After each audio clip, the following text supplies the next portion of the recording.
you had seen Cheryl Shearson and Dirk Gordon entering Mimi's building that evening, being announced and being ushered to the north elevator, you might have imagined them stepping out of a Ralph Lauren ad, but with a difference. Their faces were less jaded, fresher, younger. The reason I happened to be sitting on a park bench across the street, working the Post crossword, was that I was early for Mimi's dinner. Traffic up from the village had been lighter than I'd anticipated. At the time, I didn't know Mimi as well as I later got to know her. Hadn't fallen in love with her, as, in an odd way, I later did. But I did know her reputation as a fastidious hostess, a perfectionist in every detail of entertaining, and I knew that at the last minute before any party, there were always small, last-minute details to attend to. An anthurium with a Browning pistol to be plucked out of a centerpiece, for instance. I also happened to know that it wouldn't matter if Dirk Gordon and Cheryl Shearson were a full 10 minutes early, for they were, essentially, no more than a part of Mimi's decor, not much more important than one of her flower arrangements. But that's not quite fair. From a business standpoint, they were important to her, though their importance was not of the sort that they appeared to attach to themselves. Watching their entrance into the building, one might have supposed that these two were principals in some sort of currently unfolding national or even international drama. For one thing, there was a certain studied exquisiteness about this pair, an insouciance, he in that impeccably fitted dinner jacket, she in a lipstick-red scassy, which, knowing who she was and where she came from, I suspected had been borrowed from a more affluent roommate.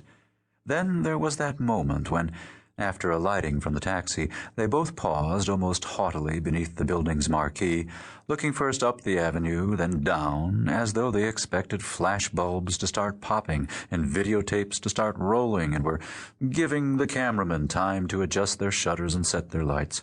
"Where is women's wear?" they seemed to be demanding. "Where are the people from NBC's Nightly News?"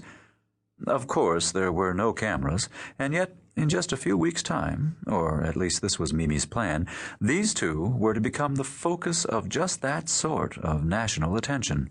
Fame and recognition were part of Mimi's plan for them, and I knew that Mimi Myerson was a woman who always had a plan. The plan was to make Cheryl Shearson's face as famous as Brooke Shields, and Dirk Gordon's as recognizable as Robert Redford's as, in the next few weeks, they began seductively addressing Americans from their television screens and the glossy pages of the fashion magazines as the Mireille woman and the Mireille man.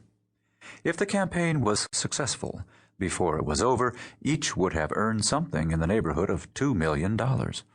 And then what?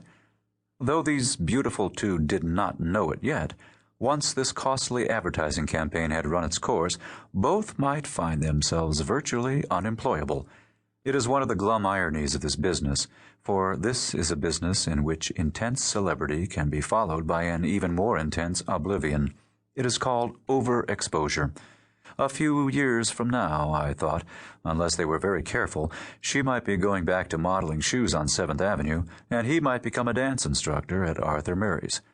But who knew at that point? Tonight they were nobodies, about to be, however briefly, somebodies. She, a raven-haired girl of 19 who, with her eye makeup and in her scassy, managed to look 2 or 3 years older, and he, a young man of 25 who, for career purposes, said he was 22, with hair the color of canary feathers.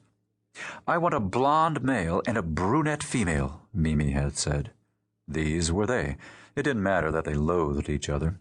And their importance to the story is that Mimi's dinner party was where it all began, and these two were the first to arrive. As they ascended in the elevator, I imagined her saying, not to him, but to her reflection in the mirror, "So, if you've met her, what's she like?" And his superior reply, "You'll see, love," and her turning now to Buddy to demand imperiously, "So you work here, so what's this broad like?" And Buddy, not approving of this sort of talk in his car, saying politely but reproachfully, "You'll find that Mrs. Moore is a very great lady, ma'am." Now they're at the 14th floor, and Buddy's white-gloved hand slides the door open for them, and they step out, and the door glides closed behind them. "Never talk about your hostess in front of her elevator man," the young man says. "Bad form, love. Rule number 2. It'll get back to her."